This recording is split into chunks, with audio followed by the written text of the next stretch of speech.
Hey friends, this is Wendy Bagley. I'm doing an update about the District 28 North Dakota Republican Party delegate convention that happened last night down in Oaks, North Dakota. Some of you may have heard about it. This may be a little long. I'll try to be as succinct as possible. I wanted to share my opinion based as a parliamentarian on what happened last night and explain some of my actions, the positions that I took, and just lay it out there. I am definitely not perfect in everything, and if I did do something in error, I ask that somebody come forward and let me know. I took the actions that I did because I felt very confident that the people had a right to certain things and that those rights were being abused or overlooked. And so that's one of the things that I do as a parliamentarian is I stand up for the rights of individuals in deliberative groups. So, slow connection. Hopefully this will make it through. Okay, so just to back up and let you know how I came into this. I'm originally from Minot, so I don't even live in District 28.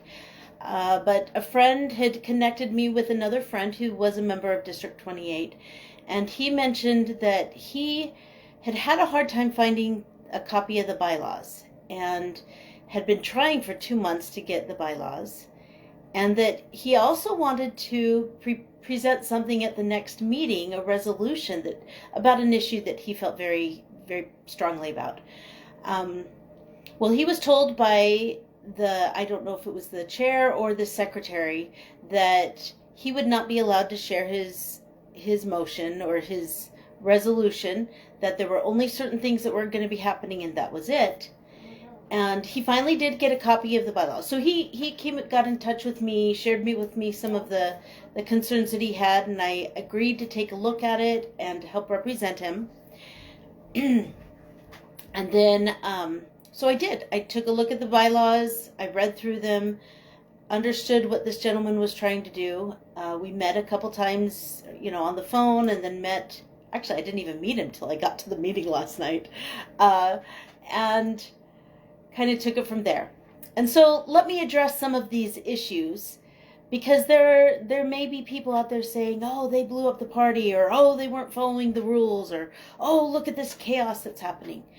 And I'm hoping that by the end of this, you'll have a better appreciation not only for what happened and how the process was followed correctly, but also have a better appreciation at how important fluency in the language of self-government is, the self-governance. It's our right to govern ourselves, especially here in America. And I truly believe that so many people are losing the language, losing the ability to govern ourselves. And so that's one of my goals as a parliamentarian, is to help increase knowledge of these basic principles, help people learn how to do it, and also train up a new generation of parliamentarians so that people can govern themselves. So let's go ahead and start in. So again, the original concern was there was District 28. It was time for their legislative endorsement convention and or state delegate convention. Because District 28 is an even numbered district, they do not have any legislative seats up for election this year, so it was just to take care of to choose delegates. That was the primary goal. The district leaders did put an ad in the paper that listed 3 things in the little ad. They said selecting delegates for state convention, county committee meetings, and candidates for statewide office invited. Now, that is fine and good, and I'm glad that they put that notice out, because by law, North Dakota law Century Code says that districts are required to put a notice out in the paper in advance, and that is to allow the members of the district who are members of the party to join together, to know that it's actually happening. Now, this is here are a couple problems that happened last night. There was a misunderstanding. Many political leaders think that these Republican Party, Democrat Party, doesn't matter, that these party meetings have to operate according to open meeting rules. That's from North Dakota Century Code 440420 is where a lot of the open meeting laws happen. The open meeting laws mention that there is such a thing called a special meeting, that when you put out a notice for a special meeting, that you outline the things that will happen in that meeting and only those things can be discussed. That makes sense. However, the Republican Party is not a public entity. And if you go to that state law, 440420, it says very clearly, public entities. The Republican Party, the districts of the Republican Party are not public entities. And so they're not beholden to those same rules.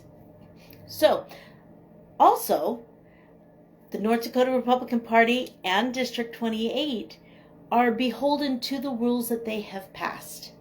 And those rules are found in their bylaws, and both the state party and the district in their bylaws have adopted something called Robert's Rules of Order as their parliamentary authority. What that means, and if you've never heard of this before, this is essentially the handbook, or the Bible, I kind of say, but the handbook for how a deliberative assembly makes their rules, makes their decisions. It's the procedure, how it's done. In the judicial branch, we have criminal procedure and civil procedure. This is more of a legislative function, lawmaking function, a deliberative assembly. A body comes together. It can be government, it can be private. And many organizations choose this manual because it's based on over 100 years of tried and true wisdom that has been developed, basically best practices. Now, granted, most people are not going to go through and read all 700 plus pages of this book, but pretty much everybody can learn the basics. There's actually a book called Robert's Rules of Order, newly revised in brief. I recommend anyone who's in a position to use Robert's Rules get this book, because it's a really good primer and helps introduce you to the principles and the concepts and points you to the actual rules that are in this book. You don't need this book to understand Robert's Rules if you just get this one. Just FYI. Okay. So that aside, and that's what I'm credentialed in. So not only am I a member of the National Association of Parliamentarians, I took a test. I passed that test to become a member.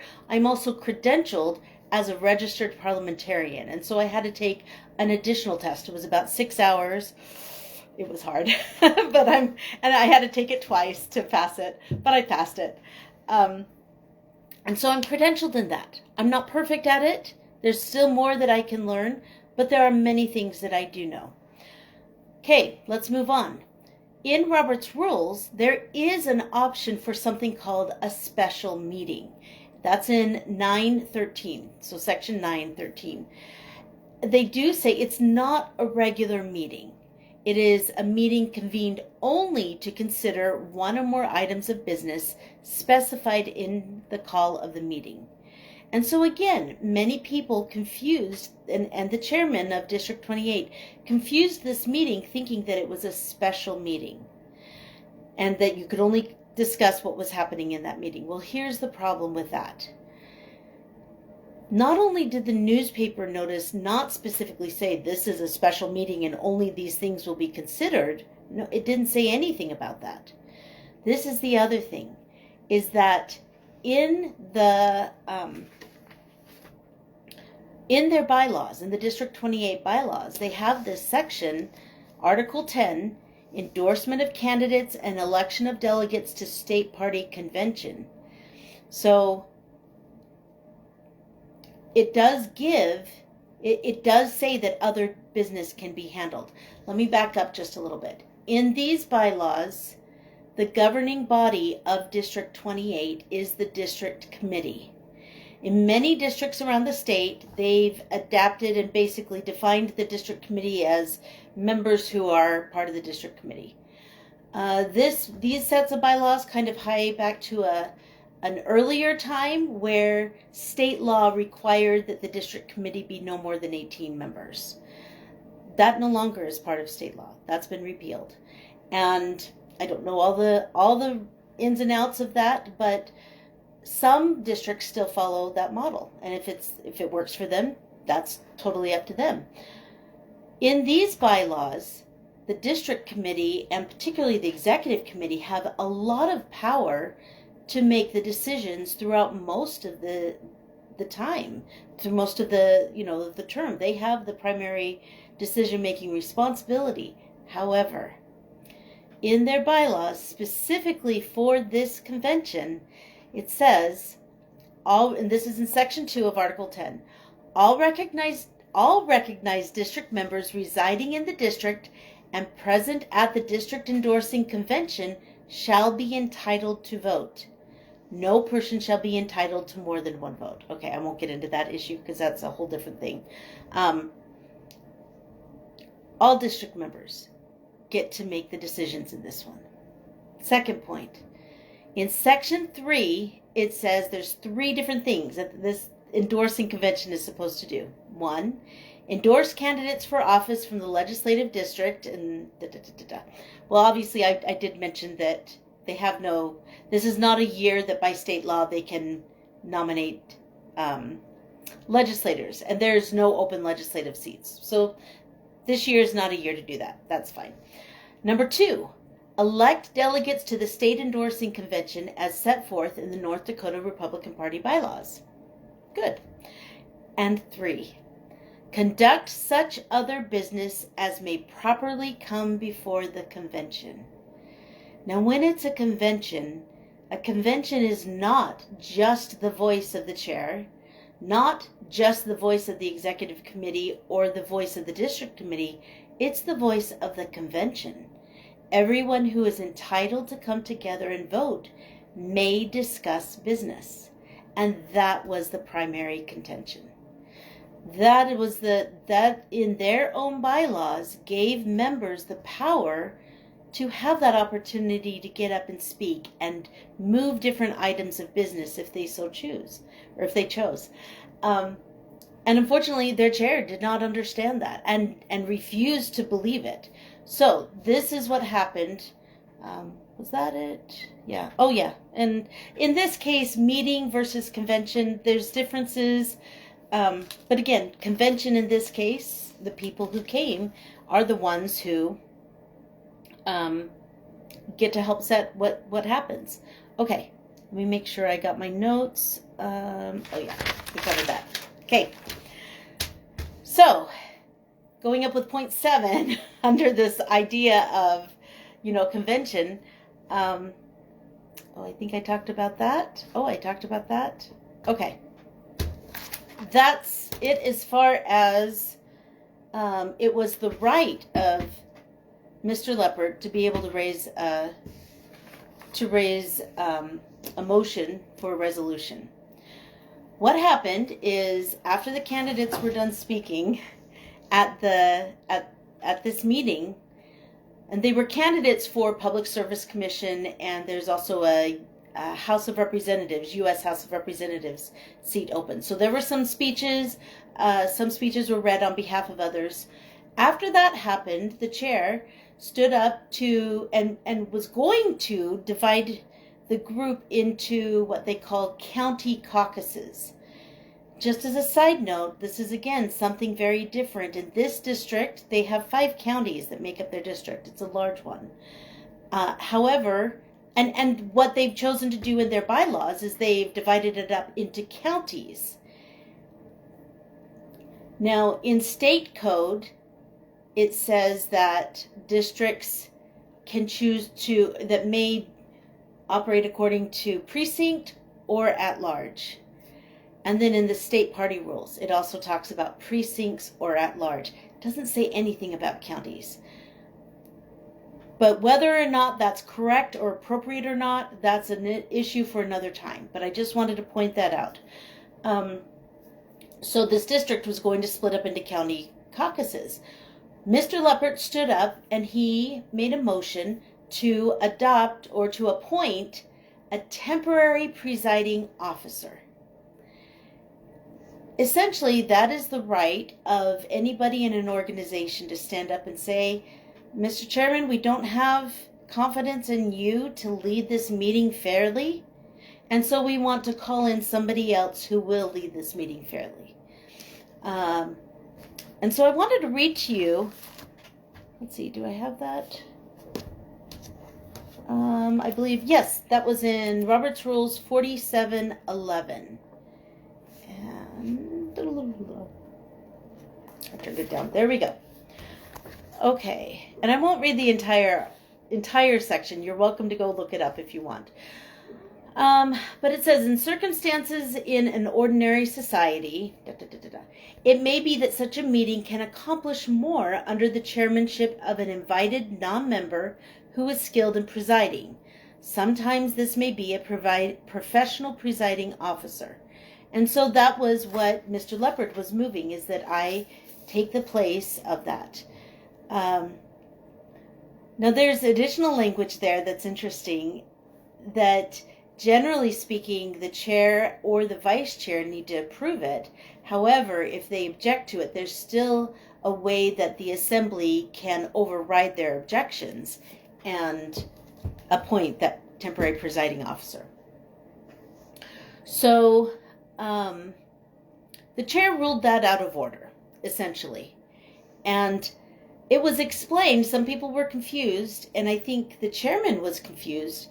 The point was not to remove him from his office. The point was to remove him from the chairmanship for that meeting only, so that the members felt like they had a fair meeting. Unfortunately, the chairman felt, I think, threatened by this, and so he ruled it immediately out of order.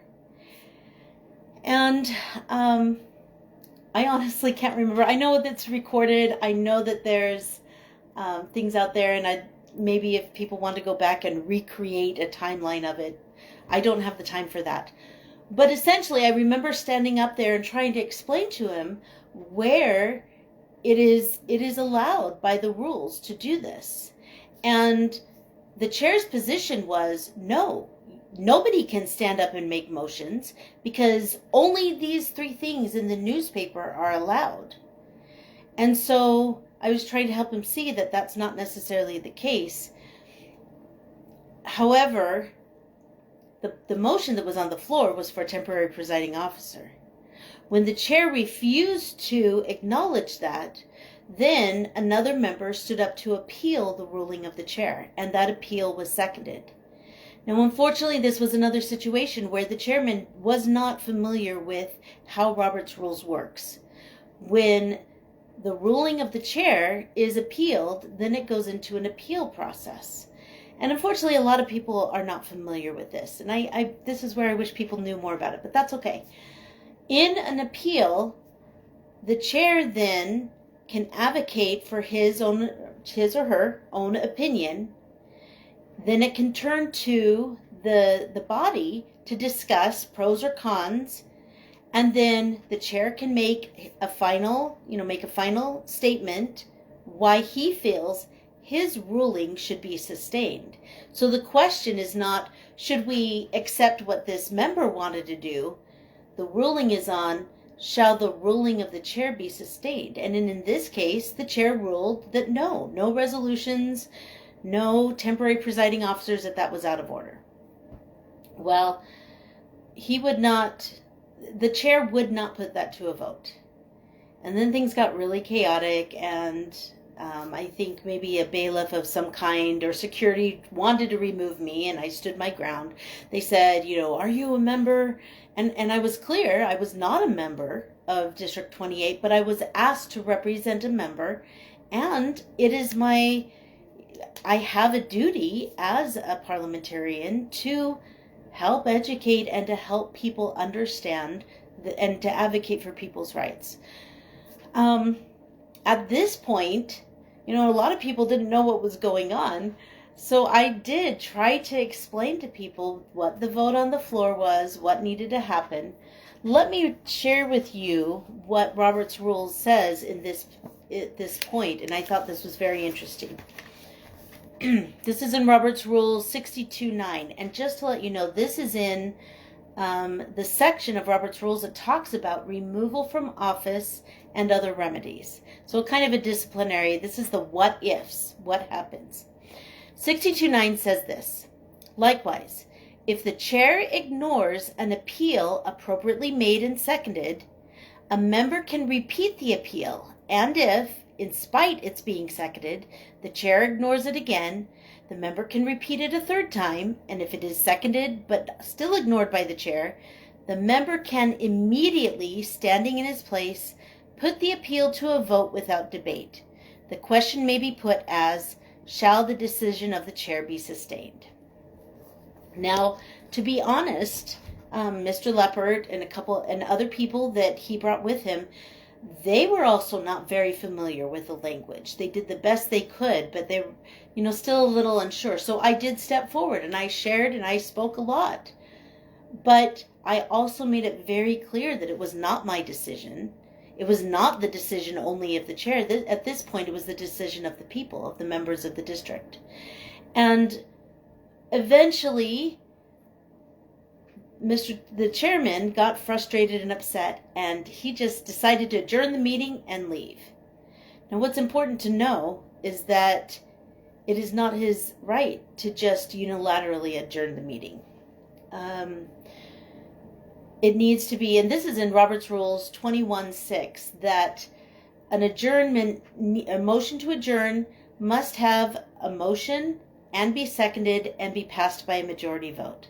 There is an option, and this is in 21.15, that if at the end of the meeting, if there's no more business, the chair can say, seeing that there's no more business, if there's no other business coming, then we can adjourn. And then he pauses to make sure no one's going to object, and then he can say the meeting is adjourned. Of course, that was not the case here. There was definitely business that needed to be done. He chose to walk out. At that point, we kind of went into a totally new different meeting. Well, technically, it was still the same meeting. It was still called for that location, for that place, and members had still come and had signed up. What we did then is Mr. Leppart stood up and he again moved that there be a temporary presiding officer elected, and that that would be me. And there was a second, and it passed on a voice vote overwhelmingly. I think maybe one person voted against it, but then I took the podium, and from that point helped the meeting go forward. So the very first thing we did, and I've learned this the hard way, is I made sure that we had a secretary taking minutes. Unfortunately, even though the secretary of the district stayed there to watch the meeting, she refused to fulfill that function. She had the right to. If she didn't want to fulfill that function, then nobody was forcing her to. But at that point, then we took a recess so that a secretary could be found, and Sandy Robb, I think, I'm sorry. Awesome, Sandy. She stepped forward and offered to be the secretary and took minutes, and those minutes are being written up right now. Anyway, so we did a temporary secretary that got passed by a majority. Then we moved on, and I knew that it would be important to establish that there was still a quorum. The quorum requirement in the bylaws was 10 members.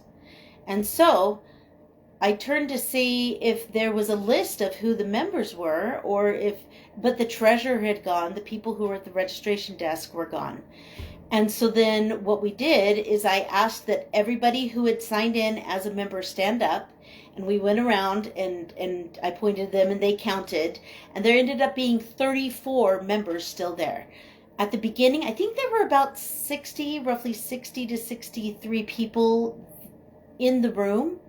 And then during the initial credentials report, there were 52 members. So there were, a good portion of people who left. However, 34 members decided to stay, and that was significant. So the meeting continued.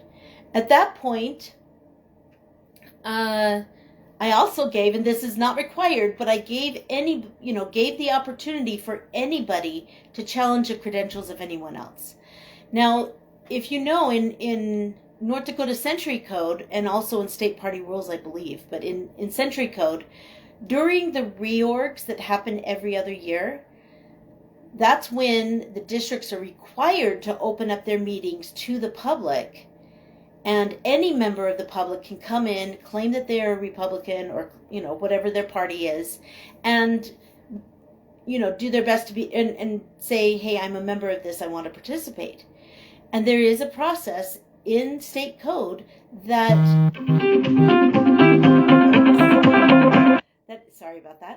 any member can challenge the credentials of someone like that. So it still gives the district and the people who are members of the party a chance to say, no, you don't even live in the district, or no, you voted, or you've campaigned for 20 other Democrats in the past, or whatever it is. It is the right of the party to decide for themselves who is a member. There is an opportunity for that. It's kind of give and take. So again, in this case, just to make sure it was legitimate, I opened it up. If anybody had any challenges or had any questions about the membership of anybody else, there were none. So we accepted the credentials report, I believe, and we moved on. And then we went to the agenda. And again, I reiterated that not only were we there to choose the delegates, but that they could also have other business, that it was allowed them in the bylaws. And so we opened it up, and Mr. Leppart asked to present his resolution. And then I also recommended that they have a bylaws revision committee, because I didn't think many people understood what was in their bylaws, and there are a few problems, in my opinion, with the way things are written up. So that got put on the agenda, and there was a motion, and basically it passed by a majority vote, and then went on to the next thing. So it came, finally, here we are at the delegates. This is my 10th point, I think. Talked about the delegates. Now, in the bylaws of District 28, they have a provision where they say that these particular officers can be automatic delegates. According to state party rules, only 10% of up to 10% of the delegate count can be automatic. What that means by automatic is, because of the virtue of their office, they're automatically considered a delegate. For example, all the legislative district chairs are automatically a state delegate. And that makes sense. They're the ones who are leading the districts. They're the ones who are going to the state committee meetings. They have that institutional knowledge.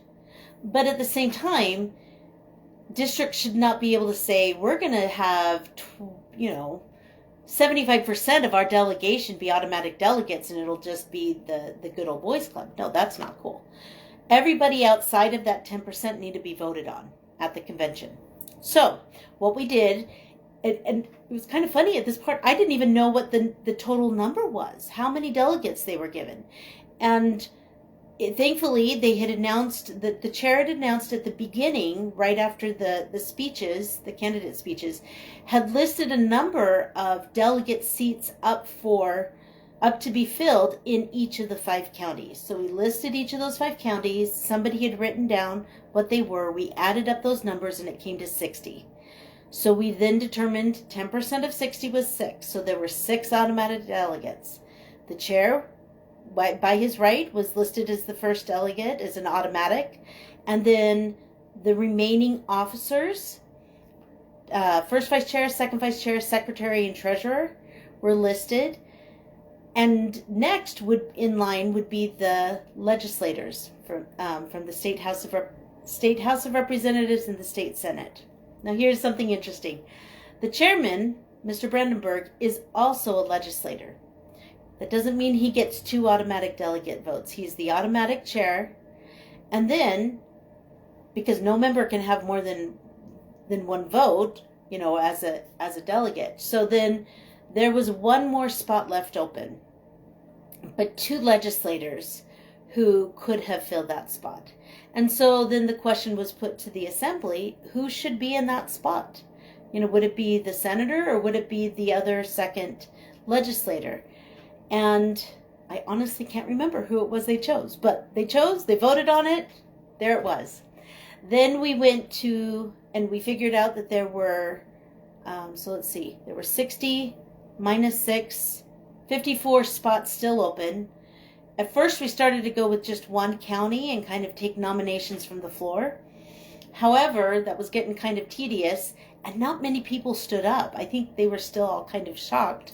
The other thing is that in these bylaws and in many bylaws and in state party rules, the governing body of each district is allowed to come up with a nomination list in advance.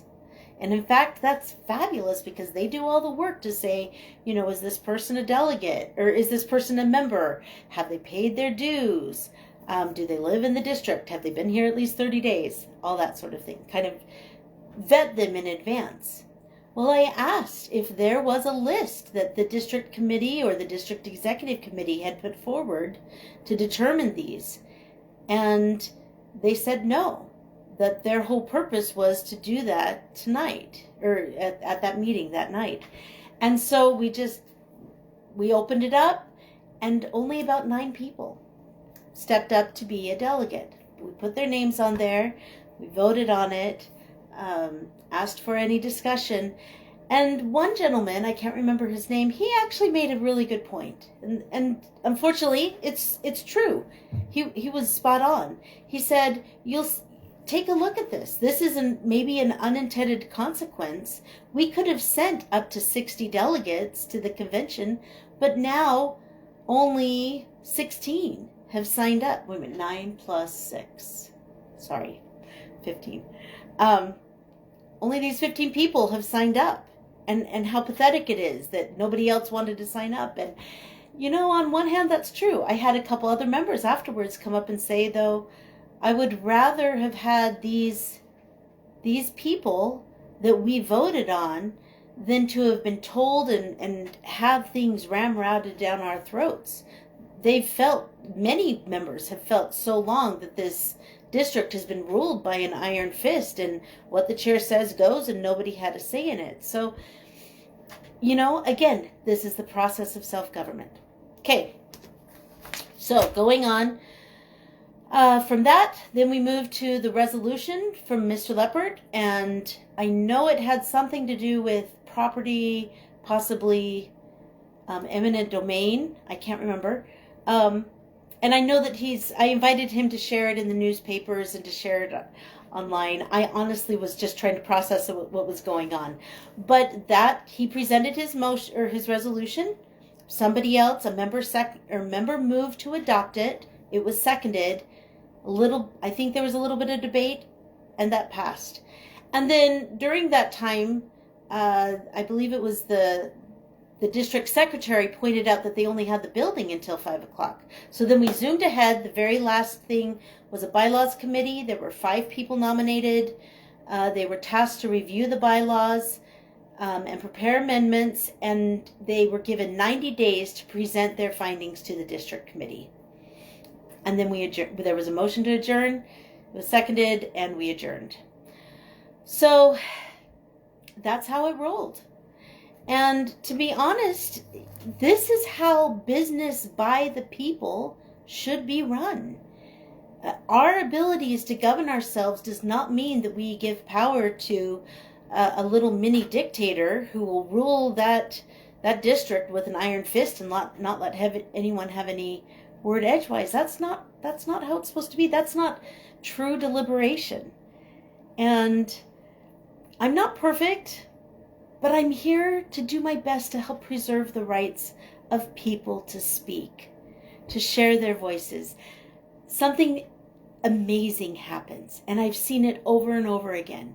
When people come together and they're adults and they treat each other like adults, when people have the opportunity to share their points of view, when things operate smoothly, not meaning everybody's thinking the same, but when everybody has a fair chance to share their opinions, even if they lose, they feel like they had a fair shake at it.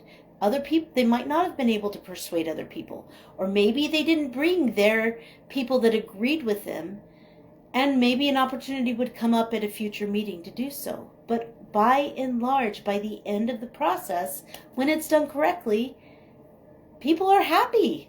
There was a district I went to, and the meeting, their last meeting, people left that meeting so angry, and they were like ready to pop each other's eyes out or whatever. And during this meeting, as I was helping them along, they were revising their bylaws, and a couple of the different members were like, see, this meeting is proof that we can sit in a room together and work issues out. And by the end of that meeting, they were actually joking with each other and laughing. There was such a good feeling in that room. I know it can't always happen that way, but can't we give it a try? So, again, this is the power of government, self-government. When we, the people, learn the principles, learn the rules, enough to be able to meet together and discuss our issues fairly, openly, get rid of the personalities as much as we can, get rid of the major passion, calm down, look at things logically, and make decisions together as an assembly, and then move forward. If you are interested in any of this, I encourage you to look to askaparliamentarian.com. I have my meeting or my business information up there. I am in the process of getting classes together, multiple different types of classes. In March, my focus will be on presenting a convention delegates class, and I'll have that up on my social media sites and on the website pretty soon, hopefully within the next week. After that, I am looking forward. I've got classes where I'll be teaching Robert's Rules of Order. I will be starting a class to help teach parliamentarians, future parliamentarians. What does it take to become a parliamentarian? What do you need to know? And down the line, hopefully, we will also get set up a unit here in North Dakota of the National Association of Parliamentarians to help train more.